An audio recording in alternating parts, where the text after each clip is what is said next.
Everyone, welcome to my channel that is accounting by Priya. आपको पहले simple questions करवाए थे, अब थोड़े उससे एडवांस क्वेश्चन करवाऊंगी।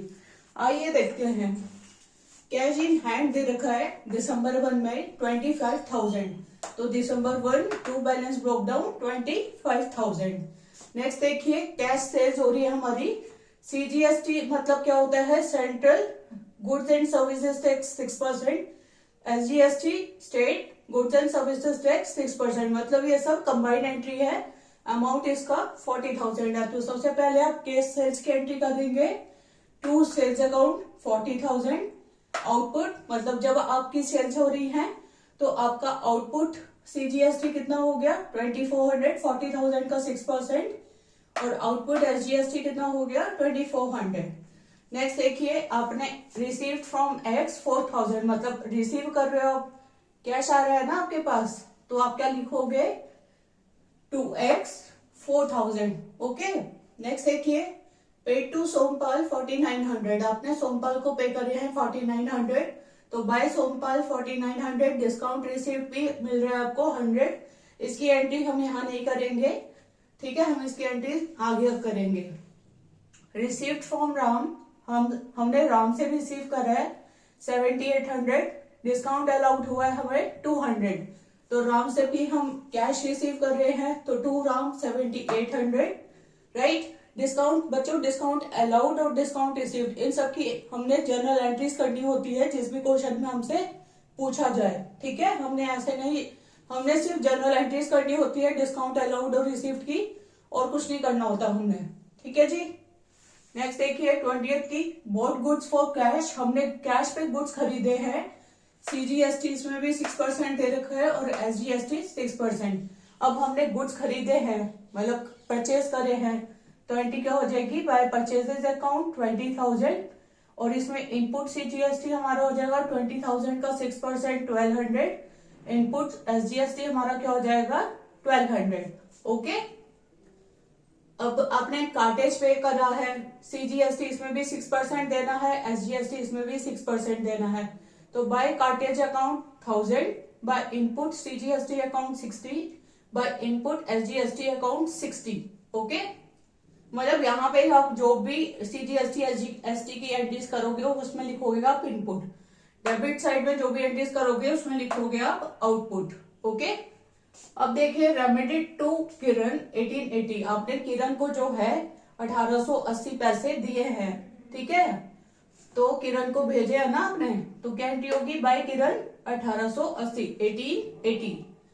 नेक्स्ट देखिए, received MO from Mohan. Received, आपने मनी ऑर्डर रिसीव करा है मोहन से, मतलब कैश रिसीव करा है आपने मोहन से, टू मोहन हो जाएगा 500।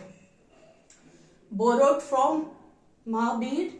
अब आपने उधार लिया है महावीर से, तो हमारे पास तो एक तरफ से उधार लिया तो कैश आ रहा है ना, इसकी एंट्री क्या होगी? Cash account debit to Mahavir loan, है ना, Mahavir loan account debit to cash, इसकी एंट्री तो यही होगी, तो बाय महावीर लोन 7,500। और फिर आपने भूषण से रिसीव करा है 3,900, तो टू भूषण 3,900, और आपने ललित को पे करा है 2,700, तो बाय ललित 2,700। अब जब सारी एंट्रीज हो जाती हैं, इसके नीचे जो इनका टोटल करते हैं उसको लिख देते हैं टोटल रिसिप्ट्स, और यहाँ पे हमने पेमेंट्स करनी होती है तो इसको लिख देते हैं टोटल पेमेंट्स। जहां पे कम आए उसको बैलेंस कैरी डाउन इस साइड हो जाता है, ब्रोक डाउन इस साइड हो जाता है। पेमेंट कम है तो इसमें कैरी डाउन करा जाएगा 60,500। ओके। फिर टोटल कर दिया 93,500 93,500, ये हो गया आपका total. Okay. I hope this question is clear to you, right. बच्चों अच्छे से अच्छे करो, जो जो प्रॉब्लम्स आए प्लीज पूछते रहो मुझसे, कमेंट सेक्शन में अपनी एक एक प्रॉब्लम डालते रहो। ओके। हेलो एवरीवन, अब हम नेक्स्ट क्वेश्चन करेंगे, उसे अच्छे से समझिएगा। ओके, आ जाइए। मार्च 1 है, कैश इन हैंड जो हमारे पास स्टार्टिंग बैलेंस है वो है 1,20,000। क्या एंट्री करेंगे? To balance broke down 1,20,000 debit side. ठीक है। नेक्स्ट आता है मार्च 2 की एंट्री। हमने मशीनरी खरीदी है 60,000 की, और हमने कैरेज भी पे करा है उसके लिए कैरेज होता है बच्चों किराया 2000 रुपए। तो क्या एंट्री लिखेंगे? जनरल एंट्री क्या होती है इसकी? Machinery account debit to cash account. Carriage की भी करनी होती है तो machinery account, carriage account to cash account, है ना। तो हम कंबाइन करके लिख रहे हैं by machinery account 62,000। Okay, next देखिए मार्च 4 की हमने गुड्स खरीदे हैं 25,000 के, उसपे हमने कैरेज भी पे करा है 1,000। तो by purchases account 25,000 plus 1,000 26,000। Okay, fifth की एंट्री देखिए कि हमने गुड्स खरीदे हैं रविदास से, बोर्ड गुड्स फ्रॉम रविदास, जो कि ये क्रेडिट ट्रांजैक्शन है, इसकी कोई एंट्री नहीं होगी। ऑलराइट, सिक्स देखिए कैश रिसीव कर रहे हैं हम मोटर बाइक सेल करके 5,000। कैश रिसीव मतलब कैश हमारे पास आ रहा है ना मोटर बाइक को बेच के, तो क्या होगी इसकी? सेल्स से हमारी एंट्री हो रही है तो टू सेल्स अकाउंट 5,000। ओके, अच्छा हमने गुड्स बेचे हैं कैश पे, उसमें से हमने गुड्स तो बेच दिए हैं कैश पे, तो टू सेल्स अकाउंट एंट्री हो जाएगी 20,000। तो 20,000 में से आपने जैसे पहले कैश डिस्काउंट, ट्रेड डिस्काउंट की एंट्री करते थे, अब इसमें भी जो भी दे रखा हो उसकी भी अमाउंट डिडक्ट करके लिख देना कि कैश डिस्काउंट दे रखा है तो 20,000 का 5% कर दीजिए 1,000। तो 20,000 में से 1,000 डिडक्ट हो जाएगा, 19,000 आ जाएगा। ठीक है, नेक्स्ट एंट्री देखिए आपने गुड्स बेचे हैं 40,000 के, तो to sales account 40,000। Okay, next आती है 12th की, आपने रविदास को पे करे हैं 10,000, तो बाय रविदास 10,000 रुपए। ठीक है, नेक्स्ट देखिए आपने गुड्स खरीदे हैं कैश पे, तो बाय परचेजेस अकाउंट 30,000 के गुड्स है, उस पे 4% कैश डिस्काउंट आप लगा दीजिए, कितना हो जाएगा? 1,200। तो उसको उस पर से डिडक्ट कर दीजिए 28,800। ओके, नेक्स्ट देखिए आपने रविदास को 1,500 पे करे हैं, तो बाय रविदास 4,500।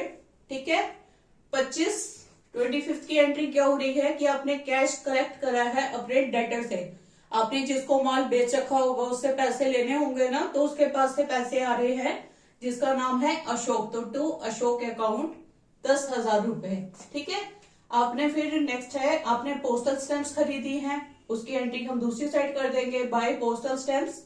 पोस्टल स्टैम्प्स को बच्चों हम पोस्टेज भी बोल सकते हैं, बाय पोस्टेज 1,500। ओके, 1,500। और सैलरी जो आपने अकाउंटेंट को पे करी है 15,000, वो भी सैलरीज अकाउंट का उधर आ जाएगा। फिर हमने इसका टोटल करा, इसको हम लिखेंगे टोटल रिसिप्ट्स, उसका हम टोटल करेंगे, उधर लिखेंगे हम टोटल पेमेंट्स। हमारी रिसिप्ट्स कितनी आई? 1,94,000, पेमेंट्स 1,46,800। मतलब वो कम है तो हमें उधर ही बैलेंस कैरी डाउन करेंगे ना हम। कितना आया हमारा? 47,200। फिर हमारे जो टोटल है वो इक्वल हो गए 1,95,000, 1,94,000, 1,94,000। I hope now this question is clear to you. अब आप अच्छे तरीके से कर लेना है ये क्वेश्चंस, अप टू 5 क्वेश्चंस। कल मैं आपको डबल कॉलम कैश करवाऊंगी, तो कल और अच्छे से पढ़ेंगे। ओके।